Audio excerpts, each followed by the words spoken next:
Radio, l'IFE. C'est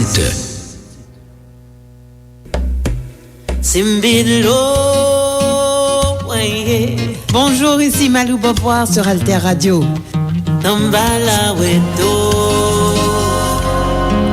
Radio, l'idée frais.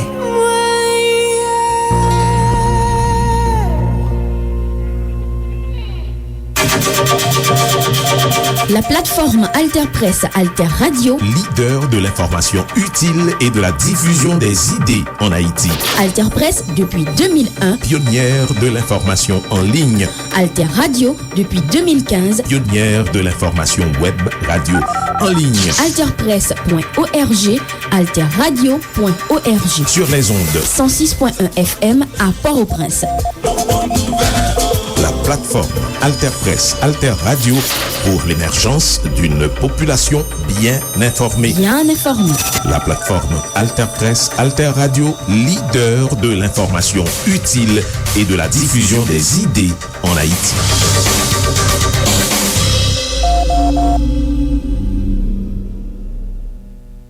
Koumanouye. Merci pou tè trois côtés. Magazine qui fait un coup de flash. Coup de flash sous sa qui a passé dans le monde. Événement qui rentrait la caille non. Le problème de ce pays, ce sont les voleurs. Ils sont nombreux et ce que nous devons faire, c'est les mettre en prison. Bienvenue dans le magazine événement sur Alter Radio 106.1 FM, alterradio.org avec diverses plateformes internet. Magazine événement toujours traité actualité internationale chaque semaine pour aider auditeurs et auditrices nous bien comprendre ce qui a passé sous scène internationale. Jeudi, on a penché sur élection dans Équateur, électeurs et électrices en Équateur à voter dimanche 20 août là pour une élection présidentielle qui fait avant l'heure, une élection présidentielle en bouleverse après assassinat une principale candidat pendant que violence a été net alcoolée dans le pays ça à cause trafic drogue. Élection avant l'heure, nous dit ça, c'est peut-être crise politique qui gagne dans le pays. Un nouveau président pratiquement là pour pipiti passer 2 ans. Élection yo a fait 12 jours après la mort candidat Villavicencio, l'en Quito, c'est un commando à gage colombien qui touye, oui, colombien, et monsieur qui gagne tout nom Fernando Villavicencio, c'est un ancien journaliste qui mourit à 59 ans en Babal, tandis que c'était un candidat qui te paraît pi devant dans élection ça yo. Dans pays côté y a touye moun sans arrêter, quantité moun que yo touye en Équateur li doublé en 2022 et yo dit statistique 2023 yo pral bay yon record, ça veut dire y a plus passé ça qui était mouru en 2022 l'an violence là et peut-être ça donc gagné 100 000 policiers militaires ont été déployés pour élection ça dans tout pays à côté gagné 13,4 millions électeurs et électrices qui étaient doués aller voter pour mettre un président, un vice-président avec 137 députés dans la Chambre en Équateur. Dans événement ça, nous pourrons chercher comprendre situation Mangomen qui établit aujourd'hui en Équateur, un pays Amérique latine, et c'est un pays qui était pourtant pi en paix dans région latino-américaine.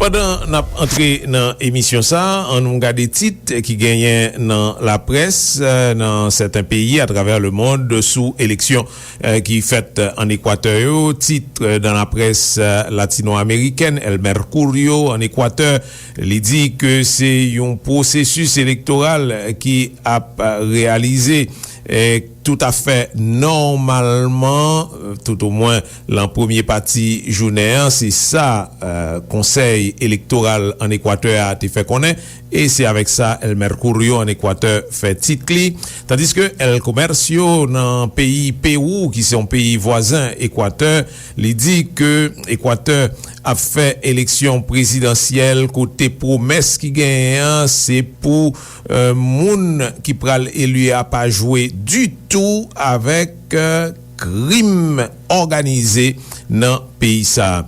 El Tiempo en Colombie dit que Équateur son pays qui noyé en bas violence mais qui pralé dans élection pour le capable élu un président. Nous jambé en France par exemple, titre dans la pression, eh bien la Croix Équateur, une élection présidentielle sous la menace des gangs. Les Échos en Équateur, les élections présidentielles pour sortir du chaos. Ouest France en Équateur, les élections présidentielles et législatives sous tension. Le Figaro, élections présidentielles sur fond de violence politique en Équateur. Et puis Le Devoir, c'est au Canada, qui dit l'Équateur traumatisé se choisit un nouveau président sur fond de violence. En effet, électeurs équatoriens, électriciaux, eh bien, ils tapent voté le 20 août là, et ça te calme l'an matin. C'est une élection anticipée avant le Jean Oudou, peut-être crise politique qui est dans le pays ça, et une élection tout qui a fait en bas bouleverse, puisque yon principal candidat yo te mouri assassiné en babal dans Quito même. C'est Fernando Villavicencio qui lui-même subit une attaque, un journaliste qui a 59 ans et qui te paraît en deuxième position dans sondage. Donc attention, li très haut en Équateur, l'en moment élection présidentielle avant l'heure.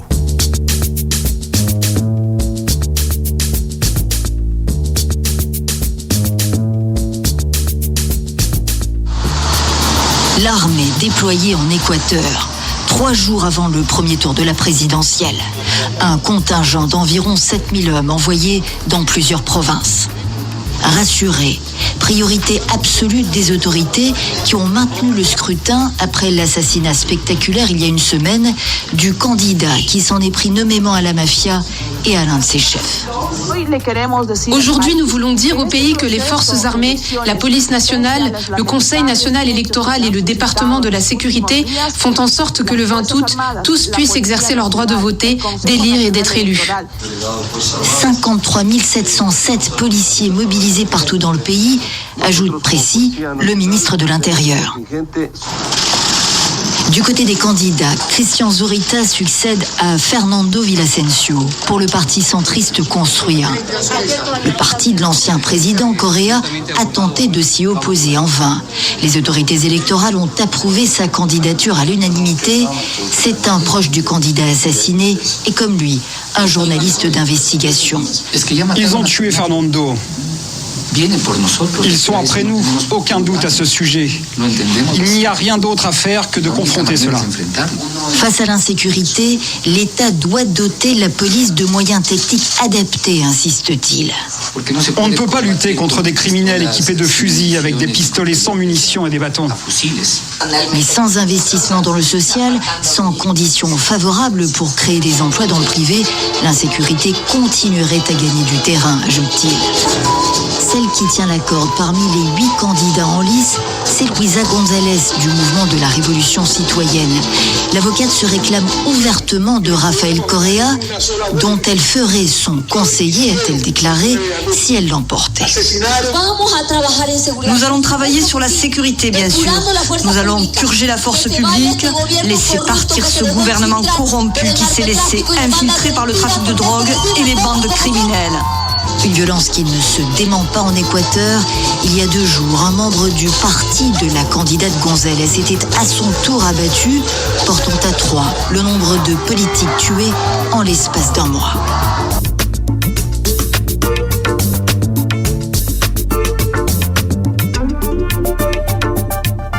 Même Jean, journée électorale, c'était une journée tête chargée en Équateur, côté moun peu en pile, et bien campagne pour élection ça il était fait le même climat et t'es même gagné 3 l'autre gros personnalités qui étaient assassinés dans moment campagne élection gagne magistrat youn dans grand ville gagné un candidat à la députation et puis gagné un dirigeant local et bien tout le monde ça c'est monde que yo assassiné même gens avec Fernando Villavicencio. Problème qui plus grave qu'on y a en Équateur, c'est problème insécurité avec tellement crimes qui a été fait, assassinat, disparition monde. Donc c'est dans un climat violence campagne là déroulé. C'est lui le nouveau candidat de Construye pour la présidentielle en Équateur. Journaliste lui aussi, il remplace désormais son allié Fernando Villavicencio, tué mercredi dernier en pleine rue. Et il compte bien respecter son héritage politique. Les idées de Fernando et notre plan gouvernemental sont totalement intactes et nous allons les respecter. Avec lui, nous avons créé ce plan antiterrorisme et anti-mafia pour protéger l'Équateur. Le parti centriste avait dans un premier temps désigné Andrea González. Un revirement de dernière minute justifié par le risque de voir sa candidature invalidée.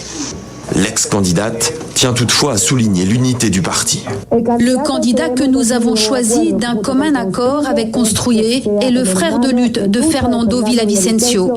Andrea González aurait-elle aussi été écartée à cause de son engagement pour l'environnement. Un thème en décalage par rapport aux préoccupations en Équateur. Lors du débat qui a confronté tous les candidats à la présidentielle hier, il n'était en tout cas pas question d'écologie. La sécurité a monopolisé la plupart des échanges, tant chez les candidats de droite. Nous reprendrons le contrôle des 36 prisons ainsi que des frontières pour que le trafic de drogue et d'armes n'atterrisse plus dans nos rues. Qu'à gauche, dans le camp de l'ancien président Correa. Nous l'avons déjà fait auparavant. Nous replacerons la sécurité dans les rues pour arrêter ces meurtres d'une main ferme. Et y compris pour l'avocat indigène Yacu Pérez qui exhibait un large ruban noir pour les victimes des cartels.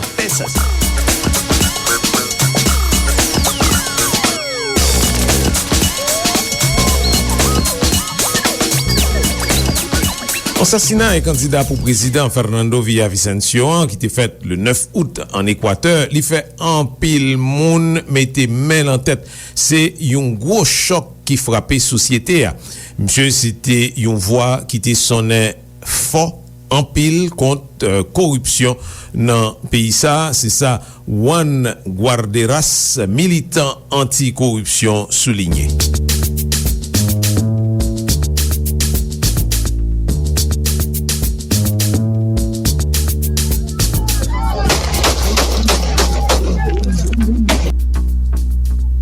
D'abord, qui laisse Villavicencio Teye? Lui, à la base, il est un journaliste. Les principaux révélateurs de cas de corruption lors du gouvernement de Correa, le financement de la politique par les mafias ont beaucoup donné des pouvoirs de ces mafias-là ici en Équateur. Dans ce cadre-là, on a eu des élections anticipées et Villavicencio s'est porté comme l'espoir de cette lutte contre la sécurité, contre le populisme et contre la corruption. Donc c'est dans ce cadre-là qu'on lui a tué. Qui laisse qui tuer Villavicencio? On ne peut pas être sûr parce qu'il a reçu des menaces de différents groupes. Même s'il y a eu des vidéos de rééducation, lui, il avait alerté qu'il était déjà menacé par un autre groupe, les Choneros. 6 personnes sont déjà arrêtées. On verra qu'est-ce que ça donne. Et néanmoins, nos institutions sont très faibles. Question trafic drogue là en Équateur, dit on mot solide. L'Équateur n'était jamais un pays producteurs de cocaïne, le rôle était de devenir les ports de départ, les transits et puis de distribution. Et d'ici il y a 10 ans, ces groupes-là ont commencé énormément à financer la politique. Et donc maintenant, on appelle ça la vaccine. C'est comme les pizzas en Italie. Toutes les petites entreprises, toutes les boîtes doivent payer un petit impôt pour la mafia. Ici, en Équateur, ça s'appelle la vaccine. Soit tu me payes, soit il y aura des conséquences. Et donc, dans ces cas-là, il y avait Fernando Villavicencio qui était en train de combattre toute cette crise de sécurité. Et puis, qui défie, qui gagne en Équateur, je veux dire. Le gouvernement actuel a une popularité qui va autour de 16%. Et en même temps, on a cette vague totalement inusuelle pour nous de violence. Donc, on ne sent pas qu'il y a des institutions fortes. Et donc là, maintenant, ça c'est les vrais challenges de l'Équateur, c'est comment faire pour avoir des candidatures et des partis politiques qui ne sont pas financés d'aucun groupe de narcotrafic. Ça, c'est ce qu'on ne sait même pas quoi faire.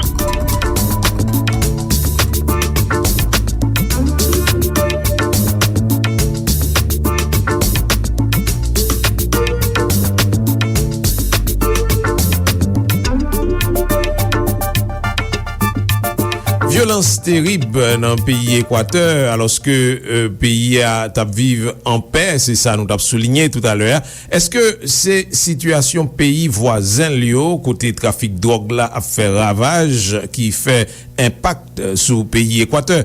Pays voisins liés, on a parlé particulièrement de Colombie et Pérou.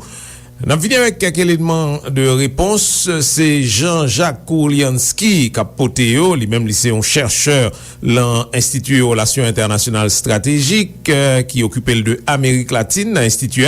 Et puis Thierry Noël, c'est un chercheur spécialiste sous conflit en Amérique latine. Il a écrit un livre qui est La guerre des cartels.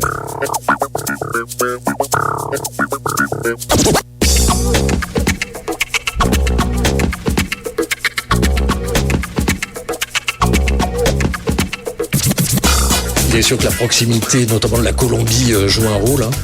Il y a depuis, on va dire une dizaine d'années, la Colombie a tendance à chercher des ports d'exportation de la cocaïne ailleurs, chez ses voisins. En fait, à externaliser l'activité. Alors ça peut être le Venezuela, ça a été qui est dans une situation très difficile au niveau de la sécurité, mais c'est aussi l'Équateur au sud, très proche, qui a 2 ports, notamment Manta et Guayaquil, qui peuvent servir pour l'exportation de la cocaïne vers l'Europe, vers l'Asie et évidemment vers les États-Unis. Guayaquil qui semble être vraiment un point névralgique. Effectivement, c'est en ce moment un des points d'exportation de la cocaïne. Alors encore une fois, cocaïne colombienne, cocaïne éventuellement péruvienne, bolivienne et aussi dans une petite mesure produite sur place en Équateur. Alors il y a la signature de l'accord de paix entre le gouvernement et les FARC en 2016, donc en Colombie, sera aussi paradoxalement à l'origine de ce rapprochement entre la Colombie et donc l'Équateur, avec donc le rapprochement entre des bandes armées. Vous nous le confirmez ? Alors c'est l'un des facteurs, il y en a plusieurs. Il faut pas oublier que la drogue, le trafic de stupéfiants, c'est un marché qui fonctionne comme les marchés légaux, sauf qu'il est illégal. Donc il y a une demande aux États-Unis et en Europe, il y a une offre qui se trouve essentiellement dans les pays d'Amérique latine, une offre qui évolue en fonction des produits, en fonction des situations géographiques, en fonction d'événements comme celui que vous venez de citer, la paix entre les FARC et le gouvernement colombien. Donc les FARC contrôlaient une zone de production au sud de la Colombie qui est aujourd'hui disputée par des dissidents des FARC et par des groupes délinquants. Et comme il se trouve qu'aux États-Unis actuellement la demande de cocaïne a baissé, ce sont des drogues synthétiques, le fentanyl, qui sont les plus considérées comme les plus dangereuses par les autorités américaines. Donc les cartels, pour simplifier, se sont déplacés il continue à produire de la cocaïne dans le sud de la Colombie, il faut l'exporter. Bon, il se trouve que l'Équateur est très proche, il a des ports, le port de Manta, comme vous citiez, le port de Guayaquil. Pour le fentanyl, d'ailleurs, c'est le port de Manzanilla au Mexique. Donc, ce sont les ports qui sont devenus, ou Buenaventura en Colombie, les ports sont devenus des enjeux stratégiques et non plus l'intérieur dont se produisait la cocaïne, etc. Donc, il y a un enjeu des batailles pour les ports avec une concurrence entre groupes différents. Donc, il y a les groupes mexicains qui sont présents également en Colombie. On parle albanais également qui sont présents en Équateur pour le marché européen, la route de l'Amazone pour toucher le Brésil qui est un grand marché, qui est également, il y a des ports sur l'Atlantique qui permettent d'atteindre l'Afrique, l'Europe, mais également l'Asie, puisque la Chine est le principal partenaire économique. C'est terrible, ce que vous me dites, c'est qu'il y a vraiment un business plan pour savoir comment on va livrer, qui et comment. Et donc, pour revenir à votre question, donc l'incidence de l'accord avec les FARC a été un des éléments qui explique que l'Équateur, qui était un territoire finalement assez un territoire de paix finalement dans un espace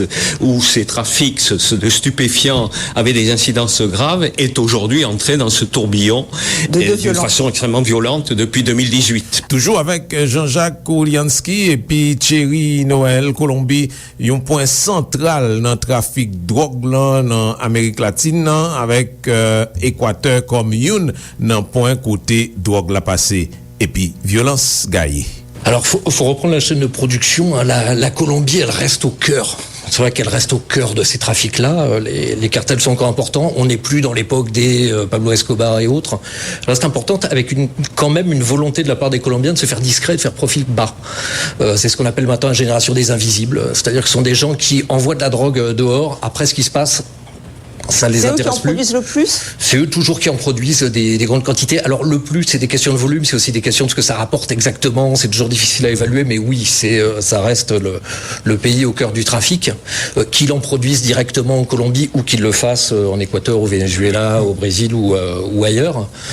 Ils sont en relation avec leurs premiers gros acheteurs et redistributeurs, le Mexique. Donc c'est une relation très très forte et avec des pays en intermédiaire qui servent de point de passage, l'Équateur, toute l'Amérique centrale, le Honduras notamment. Donc le trafic s'organise comme cela en ce moment. On a cette Colombie qui est toujours centrale, mais ces cartels mexicains qui jouent un rôle très fort, eux, dans la redistribution et d'ailleurs qui sont implantés aussi en Équateur. Oui, parce que comme vous l'avez dit tout à l'heure, vous l'avez souligné, le fentanyl est vraiment, semble-t-il, l'avenir des narcotrafiquants. Plus facile, c'est une drogue chimique. Là, ça va peut-être faire perdre effectivement ce monopole, entre guillemets, aux Colombiens. Qu'est-ce que vous en pensez ? C'est ce que pense le président colombien. D'ailleurs, il a fait un petit commentaire sur ce qui se passe en Équateur en ce moment, en insistant là-dessus, en disant peut-être que le fentanyl va sauver la Colombie. On fabrique pas de fentanyl en Colombie, donc la demande se porte plutôt sur le fentanyl qui est moins cher et qui a une efficacité pour les consommateurs qui est considérée optimale. Et donc ça va peut-être nous aider à nous en sortir. Enfin, c'est un commentaire peut-être assez optimiste. Mais moi je pense c'est une réalité qui est en mouvement constant.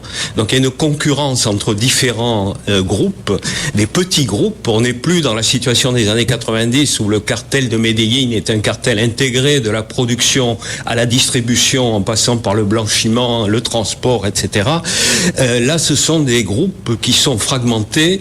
Les Colombiens sont spécialistes dans les laboratoires, dans le traitement le passage de la drogue par des artifices chimiques mélangés à du sucre, mélangés à des vêtements, etc. On a trouvé, il y a des laboratoires maintenant en Europe avec des spécialistes colombiens. On en a trouvé en France dans l'Aisne, je crois. Récemment, voilà, et en Galice, en Espagne et dans le reste de l'Amérique latine. D'autres groupes assurent la diffusion en Europe et donc il y a des accords qui sont passés avec tel ou tel groupe en Amérique latine, mais tous ces groupes sont en concurrence et c'est ce qui explique la violence. C'est une violence qui est dirigée d'abord vis-à-vis du groupe rival, que ce soit au Mexique, que ce soit au Salvador, enfin, donc vous parliez tout à l'heure de la façon radicale dont le problème a été traité par le président Nayib Bukele au Salvador. On va revenir sur la place des prisons, mais oui, je vous laisse terminer. Oui, ou que ce soit en Équateur plus récemment, c'est-à-dire qu'il y a des groupes qui sont des sous-traitants en Équateur de Colombiens ou de Mexicains. Donc les Colombiens ou les Mexicains passent un accord avec tel ou tel sous-groupe ou petit groupe en Équateur et qui sont en rivalité les uns avec les autres pour avoir le contrôle maximal du marché. Dernière considération avec Jean-Jacques Kouliansky et Thierry Noël dans pays tant coup Colombie, Pérou, tant coup Équateur, contrairement à ça, yon moun ta kap passé prison yo tourne youn nan côté trafic drogue là avec violence lan bougeonne en pile, juste li presque noyé société, c'est le cas de l'Équateur exactement. Notez ouais ça dans cas assassinat via Vicencio, yon principal moun yo suspect c'est yon prisonnier pour trafic drogue. Sous aspect ça, considération encore Jean-Jacques Kouliansky avec Thierry Noël. Ça devient des centres d'entraînement et de commandement d'organisations criminelles. C'est là qu'on recrute, c'est là qu'on se masse, c'est là qu'on se protège. Beaucoup de criminels ou narcotrafiquants sont finalement plus à l'abri en prison que dehors. C'est le cas d'un des leaders de ces groupes équatoriens qui a été abattu à peine sorti il y a 2 ans, et c'est probablement une des raisons des conflits actuels est liée à son assassinat. Et donc ces prisons sont devenues en fait des lieux d'incubation du narcotrafic, de commandement. On a même une des organisations des bandes criminelles équatoriennes qui est commandée en fait par un ancien gardien de prison. C'est-à-dire que ça touche évidemment à travers la corruption, ça touche absolument tout le monde. Et pourtant le président salvadorien, lui, a ouvert une méga prison. C'est dans le cadre de sa guerre contre le crime, où là aussi il y a beaucoup de critiques des ONG parce qu'il y a effectivement des rafles de beaucoup de personnes. On fait pas trop attention s'ils font partie ou pas d'un gang. Est-ce que ça c'est une solution? Il a mis le paquet financier dans les autres pays d'Amérique latine, que ce soit le Honduras, le Mexique, la Colombie, aujourd'hui l'Équateur. Les gouvernements n'ont pas de budget à la hauteur de l'enjeu, donc ils se contentent d'empêcher la sortie des délinquants. Le constat que l'on peut faire, c'est que ces délinquants ont une capacité financière qui leur permet de corrompre les gardiens. Et même au Salvador, même avec cette sévérité. Non, pas au Salvador, je parle d'Équateur. Et je parle de l'exemple le plus récent à Guayaquil, en Équateur, où il y a eu 31 morts. Et on a trouvé jusqu'à un lance-grenade à l'intérieur de la prison.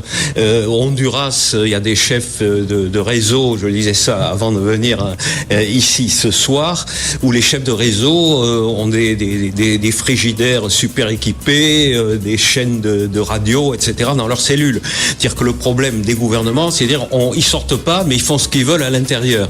Et comme à l'intérieur, il y a des gangs rivaux, donc il y a des règlements de compte, il y a des dizaines de morts, même dans une prison de femmes au Honduras, 46 femmes mortes. Enfin bon, voilà.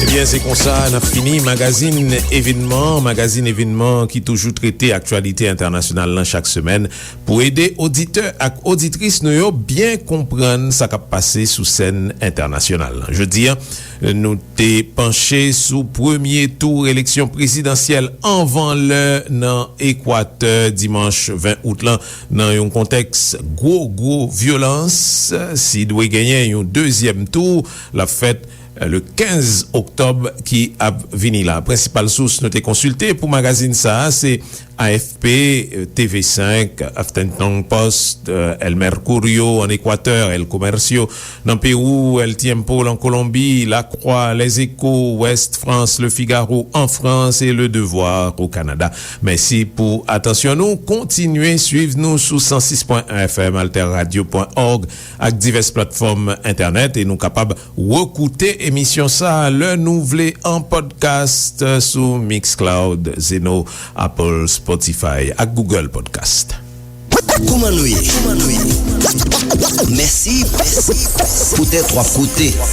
Magazine qui fait un coup de flash. Coup de flash sous ça qui a passé dans les mondes.